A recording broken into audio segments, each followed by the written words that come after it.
Industry Insider coming to you from the Australasian Worldwide Music Expo 2012. And joining me, Fruzsina Szep. Is it? Can you tell me how to pronounce that? Because I'm really having a hard time pronouncing that. No problem. It's Fruzsina Szép. Szép. Okay, there you go. From Sziget Festival in Budapest. How are you? Thank you. I feel very good. Yeah? I enjoy myself. Yeah? Did you have a late night last night? I did, yeah. Yeah. Also last night and the night before. Yeah. Watching all the shows, going to all the venues. I saw some really good music, good performances. Yeah. What did you catch last night that you liked? Last night, what I very much loved Eva Lemcombe from New Zealand. Oh yeah, the New Zealand showcase. That was fantastic. Yeah, yeah. And did you stay on for the full showcase? Or? I watched everything. Yeah. Yeah. And that was actually a really good showcase last night. I thoroughly enjoyed it. I very much like New Zealand music as well, so that's also one of the great things that I like to come here to AWME, to discover Australian bands, new music, and also to discover bands from artists from New Zealand as well. Yeah, well now that's interesting you mentioned that. You were on a panel discussing selecting a lineup. What was the outcome of the panel? What were you being asked? Where was the direction of that conversation going? The panel was really interesting, and it was about how we as festival directors or festival organizers, how we choose, how we decide upon our lineups, and I can say more or less we all agreed that of course it's very important that we see the acts live.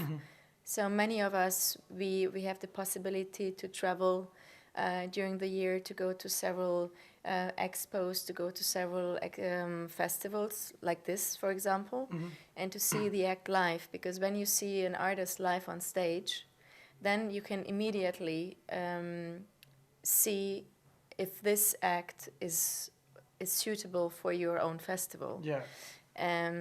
That's okay. So the live experience was one thing, which is, I think that's the most important one.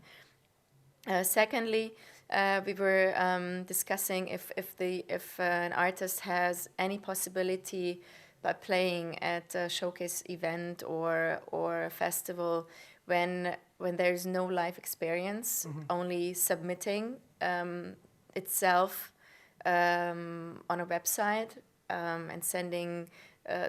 Does it make sense to send YouTube links or an electronic press kit to the organizers?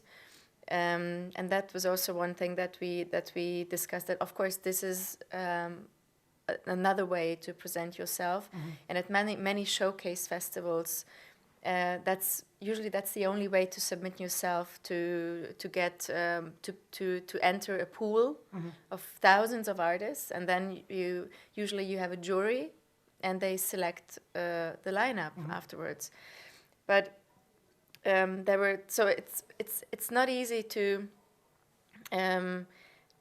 say that there was one real outcome, because there are so many sides in this business to how you select. But we also mentioned that of course we are organizing the festivals for the audience, for the public. I'm not organizing the festival for myself.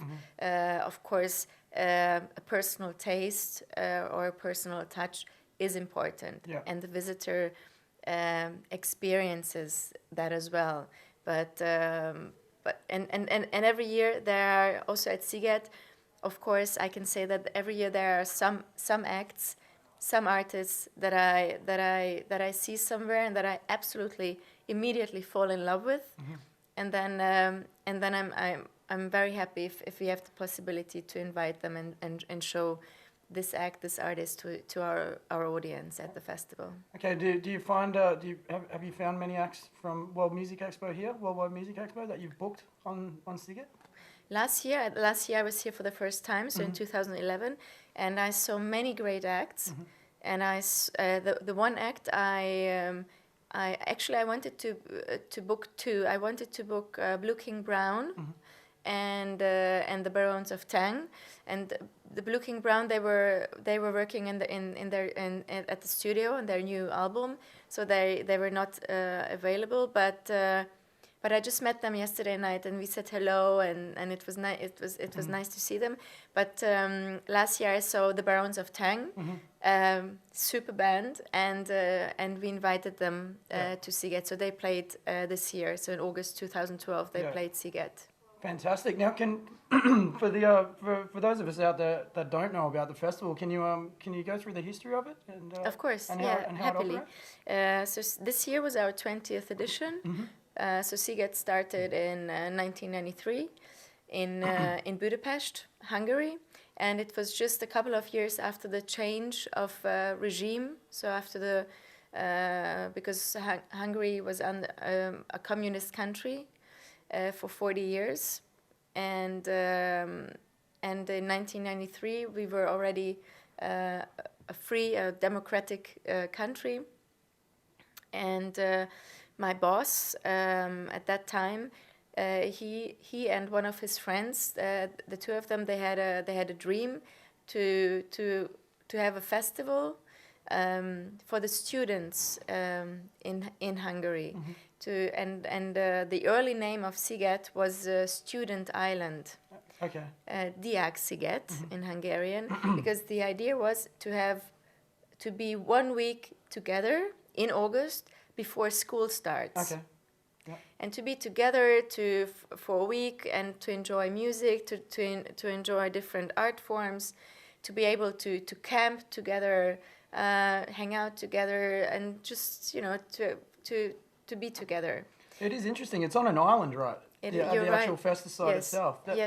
Yes. It's a very special feeling that you get at the festival, because we are in the capital of Hungary, so it's Budapest, and it's a huge festival. And you don't usually big festivals are not really inside a city. Yeah. They're usually outside. Yeah, absolutely. Yeah. And but we are on an island in the middle of the city of Budapest, and you can enter the festival only on a small bridge or by boat. So when you enter the festival, you have already this totally different feeling of you close the door to the world you came from, and we open up a totally new door to a world that is full with magic, with feelings, with sound, with light, with a great atmosphere, and many of our visitors they stay there for the whole week. We had this year we had visitors from 61 countries, and in total we had 379,000 visitors. That is just amazing. I mean, that's an astonishing number to have at a festival. It just sounds like such a great atmosphere. I mean, how do you get around, organizing something so large? Like, how is it a year-long setup for that festival? Yes, it's a very good question. Yes, we are working for 1 year. Yeah. To prepare everything for a 1 week event. Yeah. And our team, we have 50 people working full time at the office. We have different departments responsible for different things, but we also have many helpers who are not working full time in the company, but who are involved in different areas or in different fields. And during Sziget, during the festival, we have about 11,000 people working for us. That's a lot. Now, volunteers or also volunteers, but just to give you an idea, we have like 1,500 security guards. We have a couple of hundred health workers. We have many doctors and nurses. We have firefighters. We have ticket inspectors. We of course have a huge technical team. We have a huge backstage team. So these are all those people who we hire before the festival to work for us and with us, to help us to make the the festival run really smoothly. Well, it sounds amazing. I mean, it's something that we should definitely come and have a look at. Now, just before I let you go, should. I think I might have to. You've sold me.